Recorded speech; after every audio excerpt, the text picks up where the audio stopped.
A move that the owners hope will reduce horse injuries. These changes include a total ban of all medication on race day. Reporter Alex Stone says despite the recent death, racing is still scheduled to resume Monday.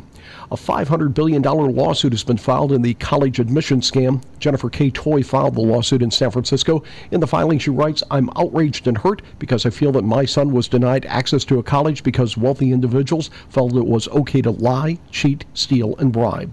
A groundbreaking ceremony was held this morning for the new automated people mover at Los Angeles International Airport. This traveler feels it's needed. There's so much congestion here. I mean, half the time you come to the airport, you don't know how long it's going to take. So I think that's great to ease some of the congestion. Steve Clausen, California News.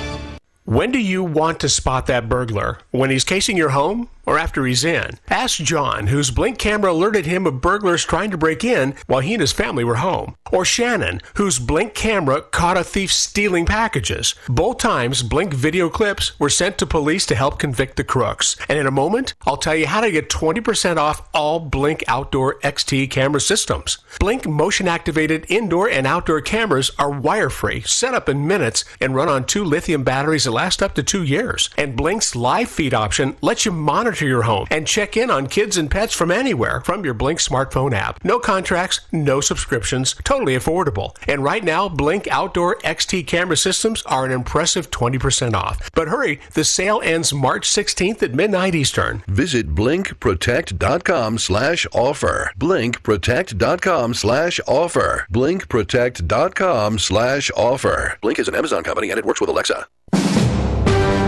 NBC News Radio, I'm Brian Shook. Police in New Zealand are dealing with an active shooter situation after shots were fired at a mosque in Christchurch. Police called it a serious and evolving situation and said there is still a high threat. There are reports that there are multiple victims in the shooting, but police have not confirmed those reports.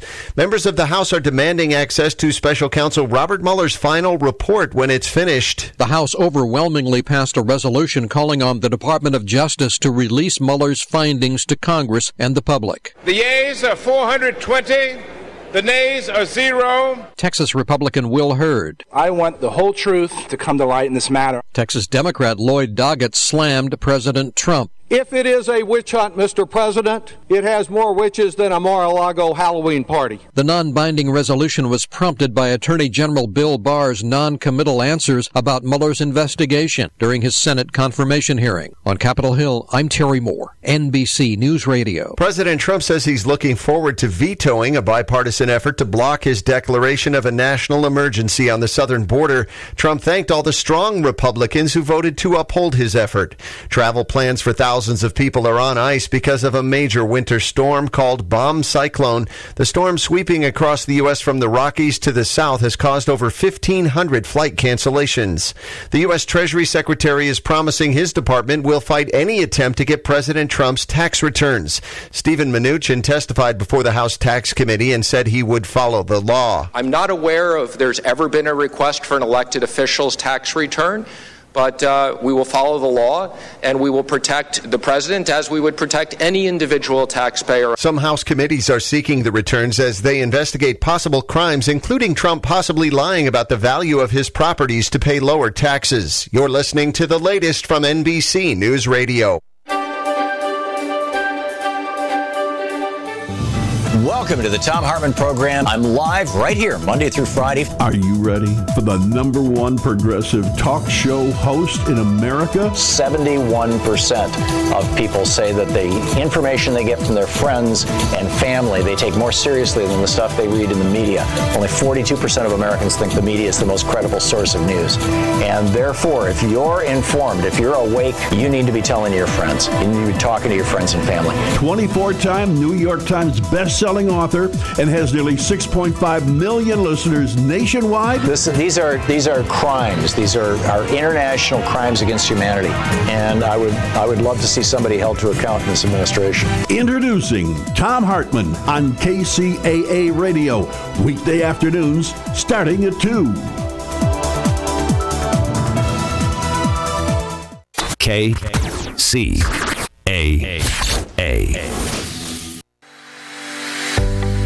Are you ready for a new experience? To see life from another point of view?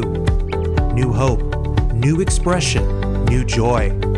This is your radio hour. Welcome to Viewpoint with Father John. And welcome, friends. You are tuned to KCAA Radio, 1050 AM, 102.3 FM, 106.5 FM, on the World Wide Web at kcaaradio.com. This is Viewpoint with Father John, and I am your host, Father John Reed. By the way, you can follow this show on both Facebook and Instagram. In fact, we're getting quite a number of people following on Instagram, and I hope you're enjoying the videos that I put out every once or twice a week to inspire you with some new ideas on making life work. All of God's children are endowed with extraordinary purpose and ability. I'm on a quest to help as many as possible in fully realizing their divinely inspired potential.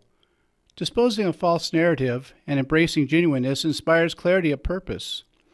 My role is to help overcome self-imposed limitations in realizing one's spiritual potential. And brothers and sisters, Viewpoint with Father John is a listener-supported program. So if you are the ones who keep us on the air, thank you. If you would like to help support the show, please go to viewpointwithfatherjohn.com, go to the support button, and give what you can. Every gift helps, and every gift matters, and you matter. Also, I'd like to invite you to buy a copy of my book, Close Your Eyes So You Can See Me. Some of you can see it on your screen right now. The premise of this book is that we're all God's children and that we do not need more self-improvement. Rather, we need self-discovery. Close Your Eyes So You Can See Me is available on Amazon, Barnes & Nobles, and most online bookstores. So get your copy today. And it was a real experience today. We were swimming up to the studio. I sent Nick out to the parking lot to take a look. How is it, Nick? It's terrible. It's so bad he can't get his mic to work in there. But for those of you wondering what we're talking about, there's a water main break in our parking lot. And we've called the people we're supposed to call. Are you there, Nick? Yeah, he's trying. He's swimming. He has his water wings on. But we just can't get the water to stop, and it's coming up to the parking lot. Hopefully, when I get back out there, my car will still be on top of the pavement and not inside the pavement. So and if Nick's able to get rid of that water shortage, or shorten his line, he'll come on and give us a live report. Also, I want to give a shout-out to my friends at Uppercuts Barbershop. They're the ones who actually cut my hair, so if you don't like it, blame them. But actually, I like the job they do. So if you go there, say hi to Sam and Leo and the rest of the guys. It's a good old-fashioned barbershop where the guys can hang out and have a good time. Are you there with us now, Nick? Yeah. How's the water wings? Are they working okay? They're working okay. One just blew up. I'm actually having a little trouble staying afloat. That's why you don't eat chicken wings while you're using water wings. Well, now I know. Okay. All right. Thank you for that, Nick. The water was good. You need help. I'm sure we'll be getting our FCC notice at any moment. Okay. Now we had that fun. Tonight's a special night. Usually I have a guest, and tonight we're not doing that because I'm doing a special thing, the Hero's Journey, which is adapted from Joseph Campbell's work with mythology and also the hero's adventure, because life is supposed to be an adventure. We're not just supposed to show up and do a 9 to 5, go home, have dinner, go to bed, get up next day, do another 9 to 5. We're supposed to be discovering life. And that's not as easy as it sounds. And so tonight I'm going to talk to you a little bit about the hero's journey. And when I'm talking about the hero's journey, insert your name as the hero. Because part of the idea of this show is for you to become the hero you're waiting to show up. Because that hero is inside you. And there's heroes of all sorts. There are heroes who are police officers, doctors, firemen, nurses, school teachers, librarians, people who just give act of kindness, elders in our community, whether they're male or female. We have all kinds of heroes. Those who take a moment to help someone else's life come to fulfillment. That's what my spiritual directors have been in my life. They've been my hero. So on this journey, we start in the ordinary world where we just think life is just happening. Just go along to get along. that it shouldn't be exciting. We have a role, it's been predestined, which at another date we'll talk about that term and what it really meant in the Bible. It's not how it's used most of the time, but that's for another show. And so we just try to get along, get through. If you're in the United States, try to live the American dream, which is to do better than your parents did and hope your kids do better than you did. Hopefully people can go to school or get a trade. But to be able to retire someday, unless you're a priest, then that's how, who lives on love offerings, and then you try to win the lottery. So that's how it starts out. You're in your ordinary life, and you're just getting along. And then something happens. You get a call to adventure. What does that mean? That means something presents itself, a dream, an idea, that there might be something you are called to do. A dream that just sort of starts to gather in your subconscious and then in your foreconscious. And if you want to know a little more about those, go back to one of the shows when Dr. John Smith was here. He goes through that really well. He's a great psychotherapist. And so it starts almost like a grain of sand in an oyster, where it starts being an irritant. And you know there's something there. And then as this is happening, there's a part of you that goes to the refusal of the call. You're saying, that must be for somebody else. I'm just an ordinary person. It can't pertain to me because this doesn't happen to my family. Now, I went through that myself with the priesthood. I come from a family that is not religious in any way. In fact, my mother wasn't just an atheist, she is an anti-theist. And the difference between an atheist and an anti-theist is an atheist doesn't believe there's a God. An anti-theist doesn't believe you should believe in God either, and will go about finding ways to prove to you there's no God. So the idea of me going into the priesthood was, just a little bit worse than my chances of winning the lottery, with or without a ticket. So we refuse the call. We fight it. We see that in Jonah in the Old Testament, where he's called to go to Nineveh to carry God's message to these people, a message of redemption and hope. And he says, no way, not going to happen. Gets on the boat to go the opposite way. And you see all the stuff that happens through the story of Jonah, where he finally winds up in the belly of a fish. In America is where we call it a whale, but it's a fish in the original Hebrew and Aramaic. And he finally surrenders, and he gets regurgitated by the fish and decides to do God's will. Now, I hope you understand at this point that Jonah and the whale is an allegory. This didn't really happen. It's meant to tell us a story, and I know I'll get some letters from some literates, and while you do it, make out a check to the show. Help keep us on the air. Give you somebody to fight with. So while we're fighting all this stuff, a magical thing happens. We meet a mentor, somebody who helps spark the flame, kindle the fire, and it gives us a little glimpse, well, maybe I can do this. Maybe that dream really is meant for me.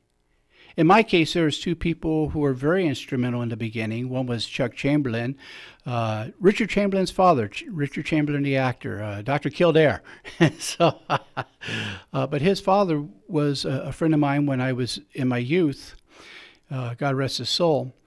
He and a Jesuit priest by the name of Father Tom Weston, both are very instrumental and helped me find my calling. I used to go to Manresa Retreat Facility up in, actually Azusa, but it's where the Monrovia nursery was. And they kindled a little flame inside me and made it possible that maybe this dream was for me. And a mentor is so important. That's somebody who is able to see something greater in yourself than you can see. And hopefully everybody meets somebody like that, somebody who loves you unconditionally, somebody who really sees you in a way that you can never see yourself. And they know that you're greater than your wildest dream. And so these two guys did that for me. And even when I was told that I would not be able to go to college because of my dyslexia, One of my spiritual directors, a guy by the name of Mike St. Clair, God rest his soul, when you go through this stuff young, you outlive everybody. And he used to say, nothing is impossible. If you're willing to pay the price, you can do it. And you can quit tomorrow, but you go today because they're worried about my dyslexia. And I would call him up and I say, Mike, it's too hard. I can't do it. I'm over my head in this. What was I thinking? He'd say, you can quit tomorrow, but you get there today. And he wouldn't let me quit. He's hard-nosed about it, because he loved me more than I love myself. And he can see better than I can see myself. So he was one of those mentors that I ran into. And so between those three people, Chuck Chamberlain, Father Tom Weston, and Mike St. Clair, I got pushed on the way. And in spite of all my fears, they convinced me if I went today and I took the idea I can quit tomorrow, I will get through this. Well, brothers and sisters, today I have a PhD. So obviously they were right about this. When there's many people saying, no, you can't do it, it's too hard. Dyslexics don't go through university. Well, I guess they were wrong. And I guess when we go into partnership with God, something happens. And God opens up doors that may not have been opened up before. But we have to be willing to face the fear. Now, any of you have read my book, Close Your Eyes So You Can See Me, you know that I list 3 acronyms for fear. False evidence appearing real, forget everything and run, face everything and recover. And that face everything and recover, that's what our mentors do for us. They take us to the edge of the cliff, and then they let you know, you can stand here in fear, or you can learn to fly. And if it's a good mentor, they teach you how to fly. Now, I'm not saying go to a cliff literally and go jump off so you can fly. That's just a good LSD trip. But I'm not advocating that here. But you get the idea. And they used to say things to me like, it's okay to have butterflies. The trick is to teach them to fly in formation. And just little things like that. And around that time, I was reading a book from Richard Bach called Illusions. And there's a line in that book that says, you're never given a dream without also being given the means to make it come true. Well, I found that to be absolutely true. That doesn't mean there's not work involved. It doesn't mean that you don't have to do your part. In fact, I have a little prayer I say when I'm going into an emergency room on a crisis, and the little prayer goes like this. I'll pedal, you steer. In other words, I'll do the footwork, and I'll let God guide wherever we're going. Give me the right words so that we can be of service to other people. And a good mentor teaches us that sort of thing. Teaches us to pay less attention to our fear and more attention to our adventure. Because you're not given that adventure unless you, of course, have something to do.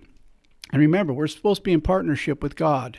That's the whole idea. Jesus continuously pressed the idea that we're not here alone, that we're part of something bigger than ourselves. So being part of something bigger than ourselves, before I go into the next part of this our hero's journey, we're going to go into something bigger than the show, which is our commercial break, because if we don't have the commercial break, we won't have a show. So I'll be back with you in 2 and 2, and you are listening to Viewpoint with Father John.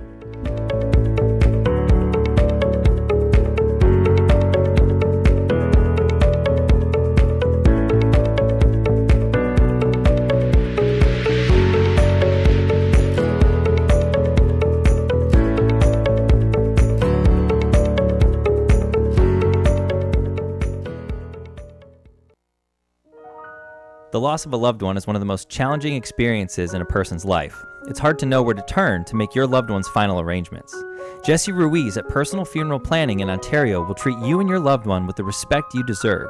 Jesse served in the Marine Corps in Desert Storm and understands what it takes to provide loyal, personalized, and empathetic service to those who need it most. The families of Michael Jackson, Brittany Murphy, Ed McMahon, and many others have trusted Jesse to provide them with the highest level of service and support.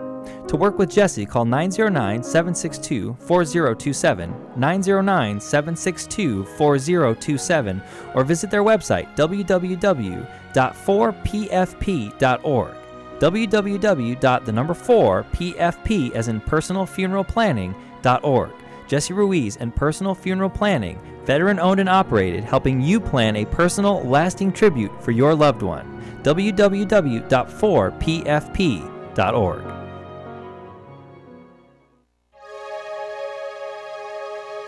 Stardate, March 14th. A giant telescope is a marvel of science and engineering. Tons of glass and steel that are molded into an impressive scientific instrument. But it's also a marvel of civil engineering, years of work just to get the site ready for construction. Consider GMT, the Giant Magellan Telescope. When it's finished, it'll be the largest telescope in the world, with a main mirror almost as big as a basketball court.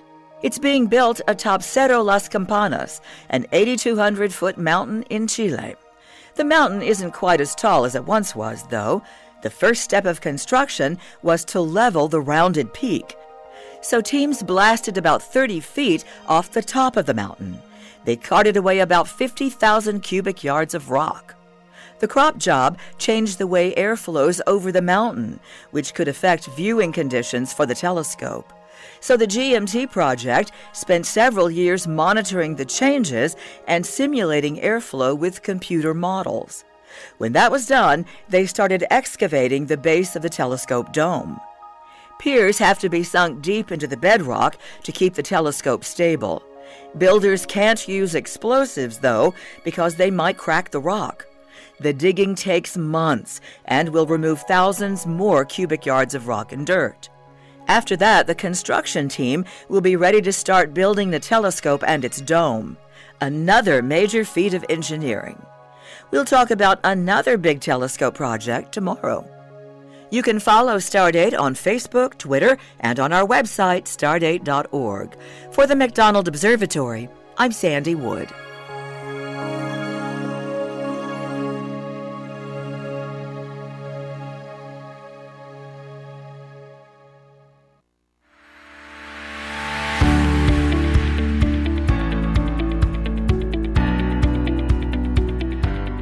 And welcome back. You are tuned to KCAA Radio, 1050 AM, 102.3 FM, 106.5 FM, or on the World Wide Web at kcaaradio.com. This is Viewpoint with Father John, and I am your host, Father John Reed. And tonight I'm doing a special thing. Instead of having a guest, I'm having myself. I'm working on my next book called I'm Not Much, but I'm All I Think About. But and I'll be a guest on my own show when that comes out, too. All righty then. We're talking about the hero's journey. I've adapted this from Joseph Campbell's work. And just for the purpose of clarity, Joseph Campbell is one of my heroes. This is a man who truly came to see God in every religion and in every spiritual system. And I remember watching a interview with him and Bill Moyer.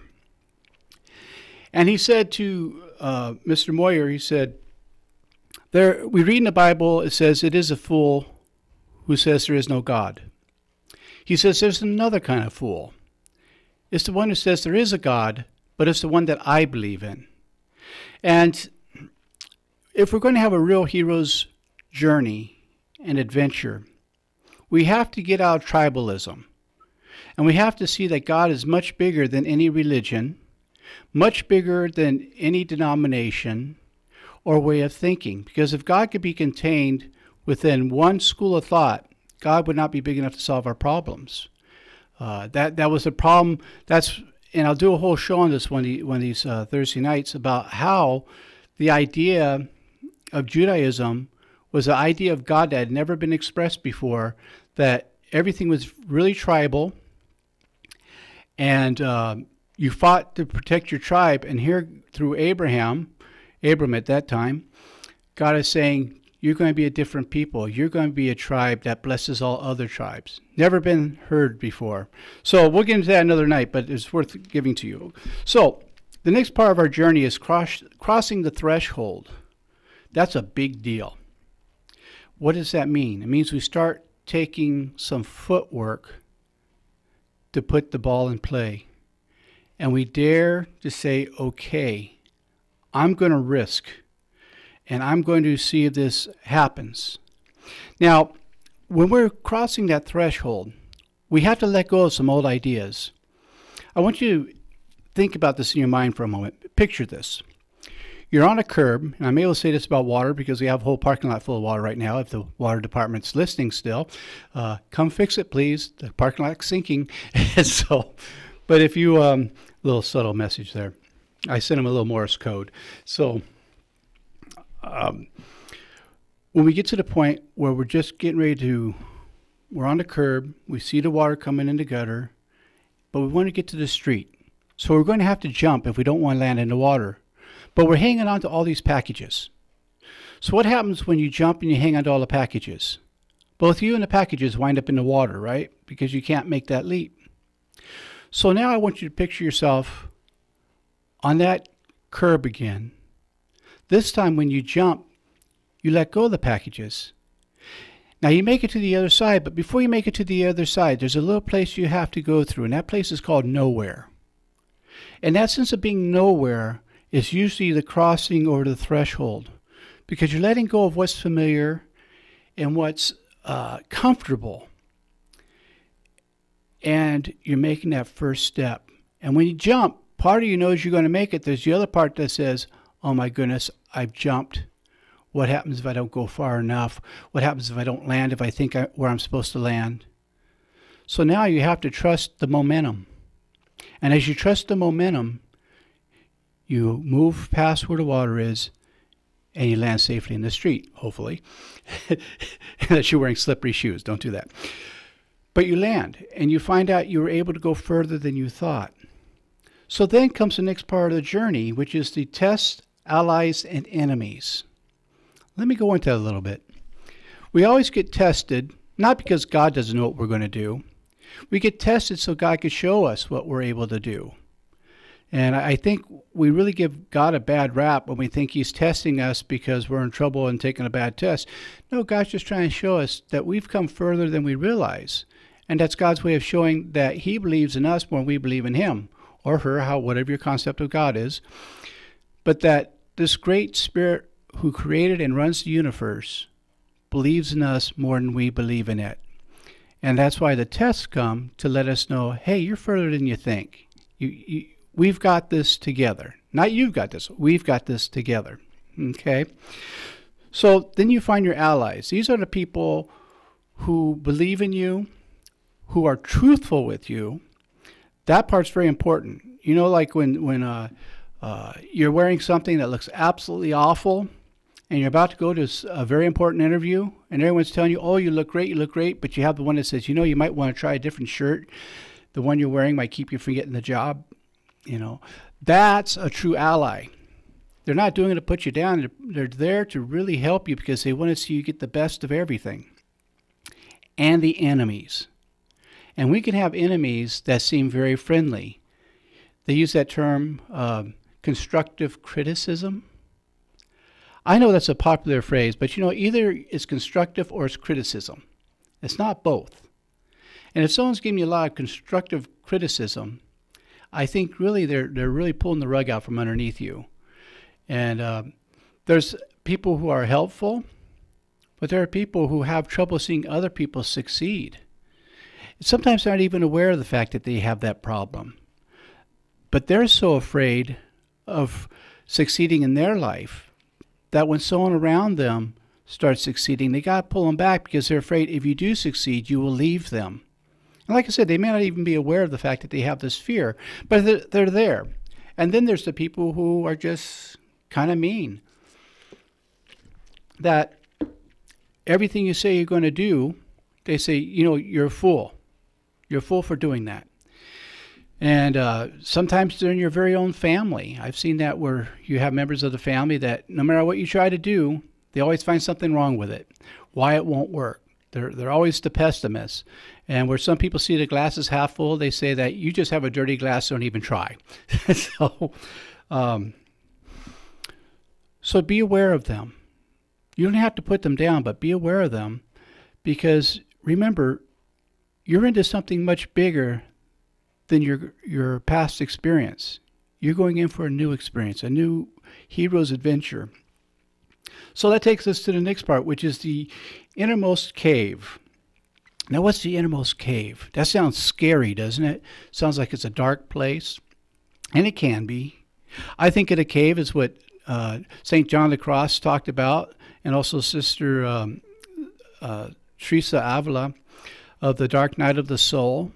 And that's where you go deep in yourself, and you face those fears, and you dare to risk everything, but you become at peace with yourself.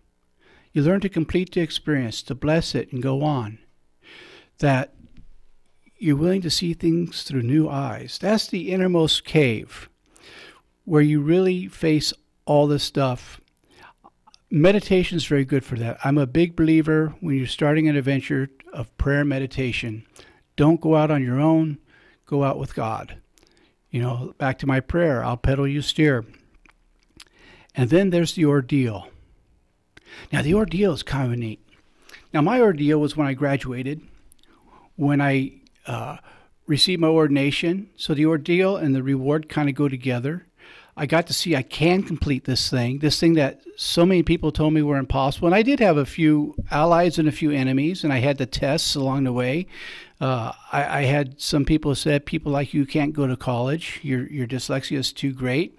Some were well-meaning because that was all the information they had, but some people, because they just had trouble seeing people, they looked at it as a competition, that if I did well, it meant that I was doing better than they were. And that's their problem, not mine. I hope that they get in touch with that so that they too can have a better life. But I went through the ordeal. Did the do, as we said. You got to do the do, and walk the walk. And when I was graduating, one of the songs that got played was "Impossible Dream," which I thought was apropos, because this seemed like an impossible dream for me. And then there's the reward. The reward was I got to practice what I'm doing. I got to be a priest. And it's quite an experience of getting to do this thing that I thought would be impossible, but just doing the footwork, and it came to be. And wherever you are in your life on that trail, know that there are those who believe in you. Know that God believes in you. And so this ordeal is meant to be a coming out of yourself process, making new discoveries. My friend Chuck Chamberlain used to say, life is a never-ending process of learning to uncover, discover, and discard. And as we do this, we get to that reward, which is getting to find someone we've never been introduced to before, which is ourselves. Our true selves, not the ego self, the true self, the self that was who we were before we had a face, as they say in Buddhism. And that part of you that is absolutely connected with God. There is no separation.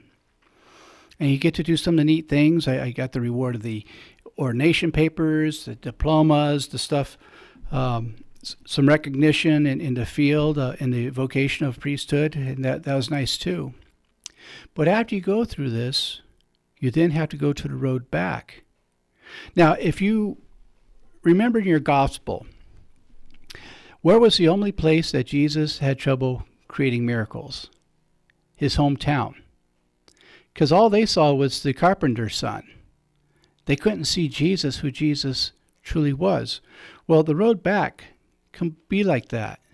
And there'll be people from our past who, what they remember is the 14-year-old that threw a rock through their window, and now let's say you're a doctor or a great scientist, and to everyone else sees you as great, but that person who knew you when you're 14, that you threw the rock through their window, that's who they see through all this. They don't see who you really are. So that road back can be difficult, and there's a dying phase. And after that dying, a resurrection. Now, what's that dying phase like? Mine was, I've been a priest a little while, and went through some tough times where I really had to question what I believed. I had to die to everything I believed before. And I had a very powerful experience in the resurrection part of that. And what that was I was constantly celebrating a mass in my bishop's private chapel. There was only room for like 10 people. There's just a few people there. And when you're concelebrating the Mass, that means you're also doing the Mass with the person celebrating, for those of you with non-liturgical background. So I'm supposed to be helping to do the readings, helping to do the Eucharistic prayers. That's our communion. Well, before communion is what's called the homily. It's the sermon. And if you ever heard a bishop talk, what comes after the bishop? Tuesday. Because bishops can preach for a long time. So as this particular bishop was preaching, and he's a good orator, so I always say that with fun with him. He's a great with homiletics. But I in his chapel he had a painted picture of Jesus holding a little baby in the palm of his hand, a little embryo. And this artist captured the love of Jesus' eyes focused on this little baby life. And I got caught up in it until finally, not only was I part of the painting and a part of me, but it was one of those divine moments. And I had the very deep and prophetic experience where I knew that I was not called into the priesthood out of virtue. Rather, God said, I can use you to love my people. It's an experience that can't be put into words. It was so prophetic. This part of dying and resurrection that we're talking about with Joseph Campbell is so prophetic, I couldn't even go up and finish helping with the Mass. I couldn't even go up for communion. All I could do is sit there and weep because I was speechless. How do you know somebody had an experience with God? They have nothing to say. And the bishop had to bring communion back to me, and he could just see that something prophetic had taken place. Something beyond the five senses into the sixth, what we call the metaphysical sense. And so he finished the Mass on his own. He left me down there in the chapel for about an hour, hour and a half by myself. And then he came down to check on me. And I very feebly tried to explain to him what had taken place. And he looked at me and his eyes filled up with tears. He said, you had the Christ experience. You've now gone from being ordained to being a priest. And he held me, both bawled like a couple of babies. In that moment, I had died to self and was resurrected into the priesthood. And whatever it is that your adventure is, you'll have that moment where you die to self and you resurrect as this new person. Now, that's not going to be the only time you go through that. It's going to happen over and over again because all of life is death and resurrection, death and resurrection, death and resurrection. And that's throughout the gospel. And I'm not going to go to all of them tonight, but there's several of them where Jesus talks about unless the wheat falls off the shaft and goes into the ground and dies, it can't grow to be more wheat. And so all of our life is continuously doing this. So that was my resurrection at that time. And I had a whole new approach to priesthood because I knew at that moment I had no right to look down on anybody. All my life I'd been a street rat. I'd been on my own since I was 14 years old. Knew what it was like to be homeless and sleep on my high school campus because I had no way of caring for myself financially. And here I am, a priest. But no longer a priest of my own doing, but of something deeper. That's the resurrection, is that we die to self. Joel S. Goldsmith talks about in his book, The Thunder of Silence, in order for the new man to live, the old man must die. And that's what happened in that moment. And so we're at the resurrection stage. We're going to go to commercial when we come back. We're going to talk about what happens after the resurrection. And so you're tuned into Viewpoint with Father John, and we'll see you in 2 and 2.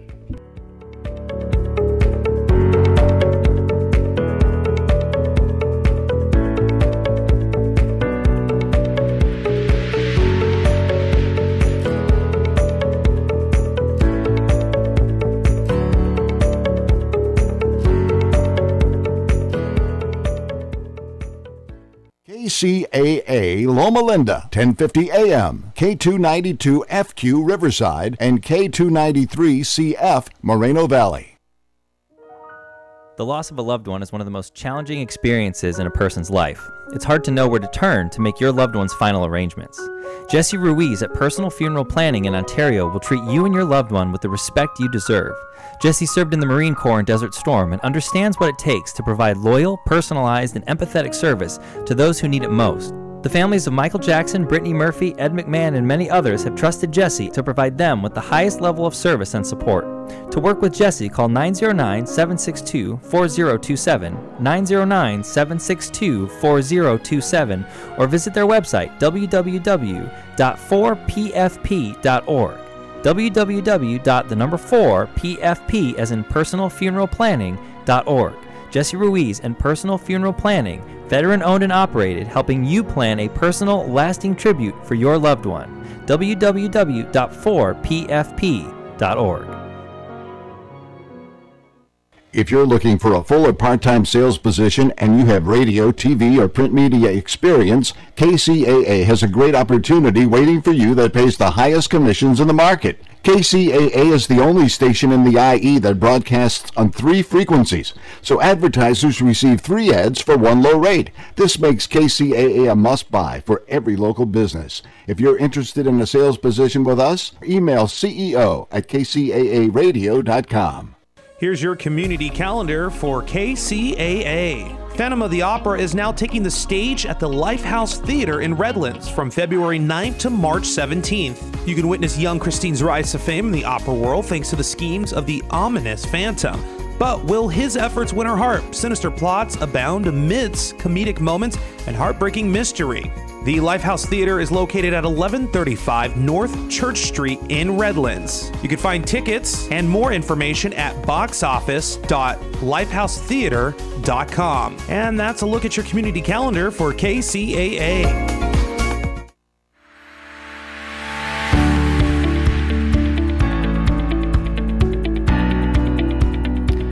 And welcome back, brothers and sisters. You are tuned to KCAA Radio, 1050 AM, 102.3 FM, 106.5 FM, or on the World Wide Web at kcaaradio.com.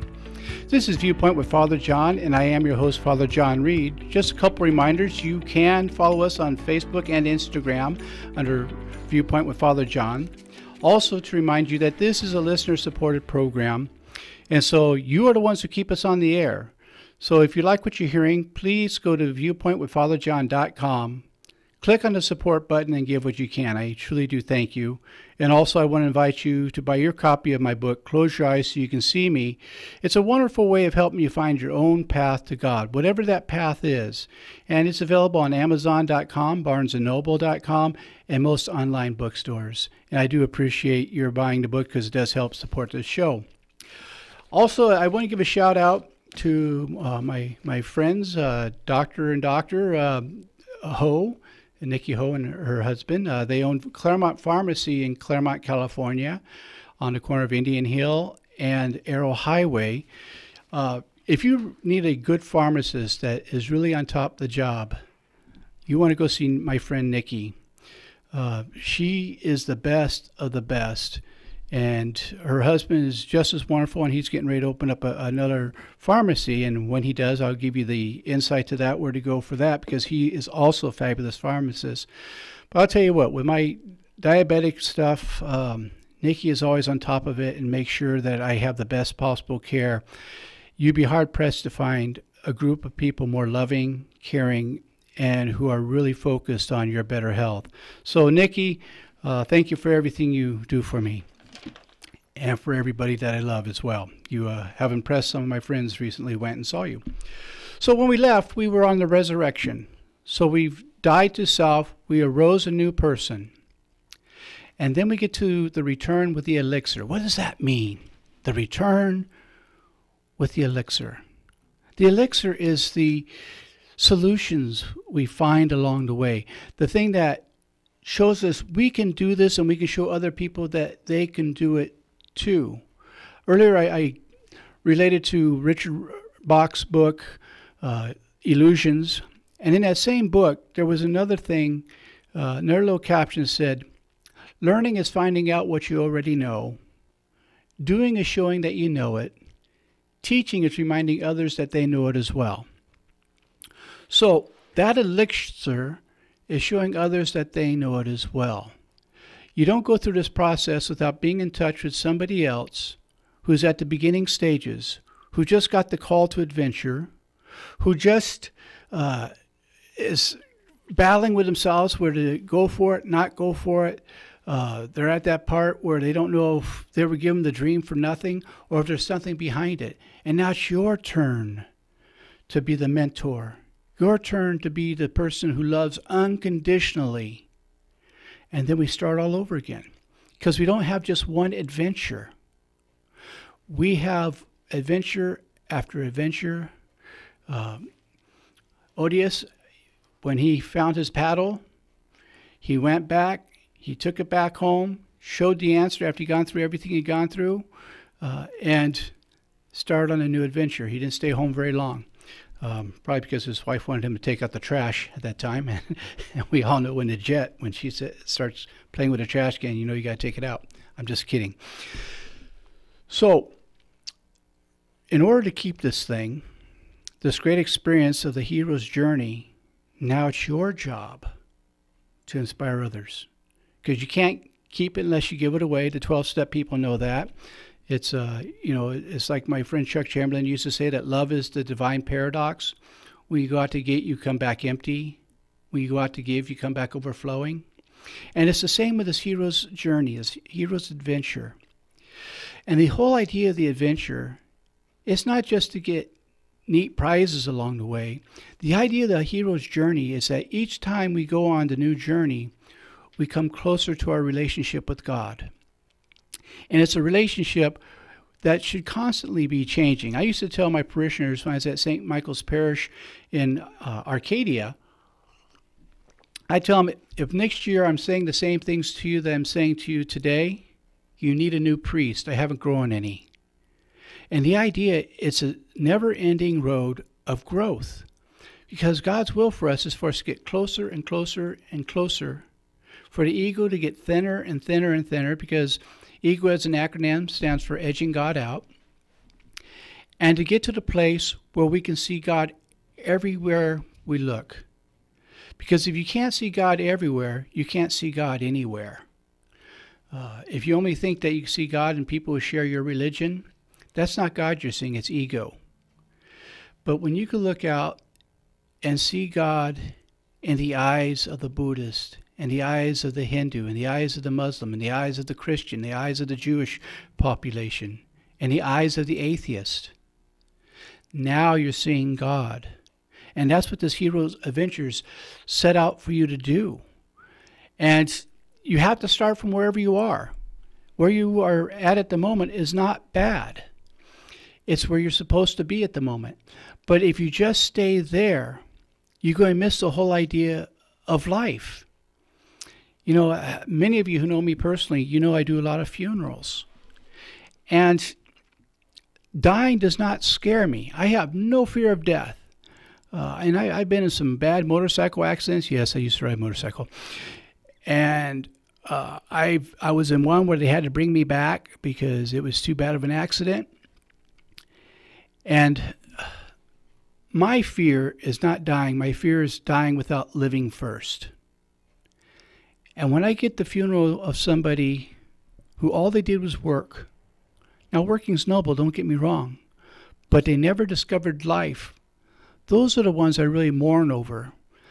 Because they were in the midst of paradise and never knew it. They never knew it. It reminds me of a story that comes out of the Buddhist faith about this novice, this monk. And he's been studying with his peers, his brother novices. And they're about to graduate to become priests, Buddhist priests. And everyone had received enlightenment but him. And so after they had their celebratory dinner and they all went to their little huts, their little cells, as we call it, in the monastery, he was beside himself. Why has everyone reached enlightenment but me? And so in distress, he walks down in the dark to where they had a pond, a little lake, if you will, on the compound. And he sat down on a log, and he was looking at the reflection of the moon on top of the water. It was smooth, very quiet. And when he moved his foot, he kicked something. And he reached down, and he found he had what he thought was a bag of pebbles. So he took the first pebble out, and he threw it to the center of the pond, and went in, bloop, and he watched the ripples. It was somewhat soothing watching the ripples in the moonlight. So he took the next one, threw it to the middle of the pond, bloop, watched the ripples. He did this all night. Well, the next morning, his brothers were concerned. They knew how distraught he had been, so they went to find him at his cell, and when they went in, they found his bed had not been slept in. So they grew greatly concerned, and so they went in search of him. And finally, they found him by the pond, just weeping. And they said, "Our brother, what is it?" He said, "Last night in my despair, I came here to our little pond, to our little lake. And in the night, I kicked what I thought was a bag of rocks or pebbles, and I started throwing them into the pond because the noise was comforting and watching the ripples was soothing. But in the light of day, I found they weren't pebbles at all, and they were diamonds. And this is my last." And that's where we are. We're in the darkness of this, and what we think is a bag of pebbles or rocks or bad luck just might be that bag full of priceless diamonds. But we can't see it yet because we're so consumed in the darkness that we think that this is all there is. And so we take them out one by one. And in the light of day, we find out these are really diamonds. And I look back over my life, and I'm sure some of you have done this as well, in places where I thought, this is the worst thing that could ever happen to me. And the new light turned out to be one of the greatest things that ever happened to me because it afforded me to do what I'm doing now. And that's what we're doing on a hero's journey, on a hero's adventure. We start with the ordinary world. We go to the call to adventure. We go to the refusing the call. We go to meeting our mentor. We go to the crossing the threshold, the test, allies, and enemies. We go to the inner cave, to the ordeal, to the reward, to the road back, to the resurrection, to the return with the elixir. And it's an exciting thing, but when you're in the middle of it, it could be really scary. And like I said earlier, when you make that jump from the curb to the street, you're going to have to spend a little time in nowhere, and that's uncomfortable. But brothers and sisters, crisis time is awakening time because it causes us to find new answers to old situations. It tells us that we can't stay where we are.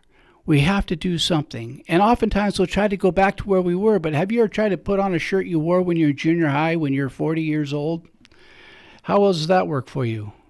It doesn't fit. It's too tight. It's not meant to fit. You hopefully have grown since then. And so it is with your life. You can't go back to where you were. And I see people go back to painful situations because although it's painful, it's familiar. But then they find they can't stay there for long because it's so uncomfortable. It's just like trying to wear that shirt from junior high that is just not meant to fit. And so either we go into deep depression and refuse to accept that the shirt doesn't fit anymore, or we head out to see where the adventure is taking us. And we take that great adventure, that great journey, and we become willing to experience more than we are today. And it's fabulous. And you can't put words to it. And it's like me trying to explain to you the flavor of vanilla ice cream. I could tell you the temperature, I could tell you the ingredients, but until you taste it, you really don't know what vanilla ice cream is. And it's the same with this adventure. Until you let go and do something that's beyond yourself, then you're not going to know the euphoric feeling of it. And sometimes it's not euphoric till later. But you get that great sense. As you look back, you see, wow, how did that happen? And where did the time go? It's incredible. And I look at the time since that experience I related to you when I discovered that I was called in the priesthood not out of virtue, but with God saying, I believe I can do good through you. I can use you to love my people. And since then, I've gone through that experience in new ways, different ways. You know, a few years ago, I went through the experience of losing everything. everything. I mean, it was the ordeal all over again. And going into the inner cave, and Gabby walked through it with me, and through the great despair and the crisis time being awakening time. And I got to the point where I let go. And when I let go, it was amazing what happened. Within just a few hours, we had a new place to live.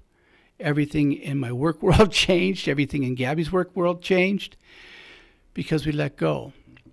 And so I want to use that as a segue to share with you a story from Richard Bach from that book I've been referring to tonight, Illusions. At the very beginning, he has handwritten notes. And it's this Messiah who works as a mechanic, and he goes to tell these people this story. And the story goes something like this. Down the bottom of the stream are these creatures that their whole existence is hanging on to roots and branches as they make their way downstream. And their whole life consists of the clinging to the things on the bottom of this stream. Well, one of the creatures decided that the stream must know where it's going. It's bigger than I am, and I'm going to trust that it knows where it's going. So he says to his friends, I'm going to let go and let the stream carry me where it will. And he said, fool, here's some of the test allies and enemies. They said, fool, if you let go, you surely die quicker than boredom by the way it crashes, smashes you against the side of the creek and everything. Don't let go. He said, I'd rather die that way than die of boredom. So he let go. And at first, he was smashed against the sides of the stream and of the creek. But he refused to cling to anything. This is his going into his innermost cave and into the ordeal. And sure enough, after a while, the stream carried him up. And he was now free of all that. And it's taken him downstream. And as he gets further downstream, there's a group of creatures like himself. And they say, look, it's one like us. But he flies. And he says, these things I'm doing, you can do too. You just have to let go. And within a few moments, he's out of their view. And they spent years telling stories of the Messiah that came by and told him, who flew and said that we could do what he did as they continue to struggle to just cling to the bottom of the creek. Well, we've had that great Messiah go by and tell us these things that he has done, we can do and far greater. We have been invited to the hero's journey. We have been invited to partake in this great adventure. But to do that, you're going to have to do something very daring. You're going to have to let go. You're going to have to believe that you really are in partnership with God, and that God is benevolent and wants good for you, and is not an angry God, but a God of love and of care and of everything that could be good.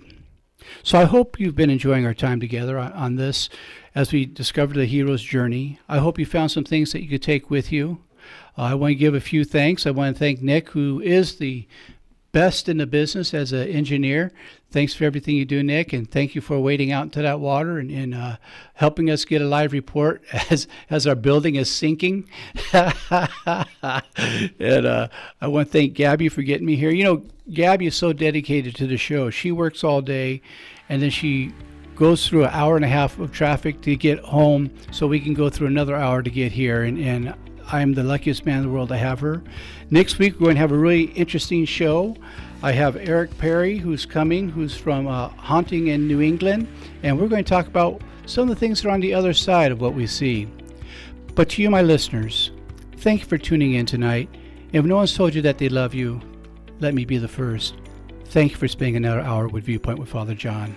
God bless.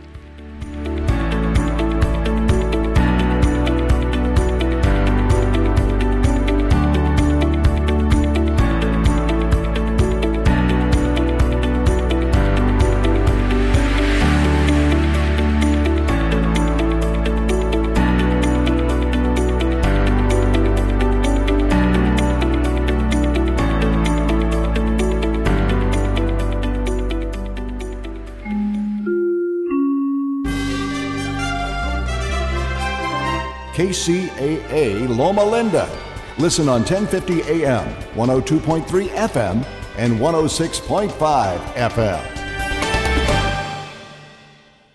Are you determined to lose a few inches around the belly area, but you can't seem to get it done regardless of how much you exercise? Now there is a safe and easy way to use a topical gel called TC1 Gel that can help. It's a thermogenic gel that you rub on your waist 15 minutes before exercising. Then simply put on the TC1 sweat belt and start your workout. You'll sweat like crazy and feel the fat burning away. TC1 Gel boosts circulation, increases perspiration, and activates body heat to burn off more calories. Go to tc1gel.com and use the code RADIO30 for a 30% discount on this amazing product. Again, that's tc1gel.com. Follow on Instagram at tc1gel. Like we said, just rub it on your waist 15 minutes before exercise, then put on the TC1 sweat belt and start your workout. That's tc1gel.com. That's TC, followed by the numeral 1, gel.com. For several years, KCAA has been marketing the Youngevity brand of nutritional and personal care products. Our experience with Youngevity has been 100% positive, so we are pleased to recommend them to you. Regarding nutritional supplements, we recommend Pollen Burst in the berry flavor,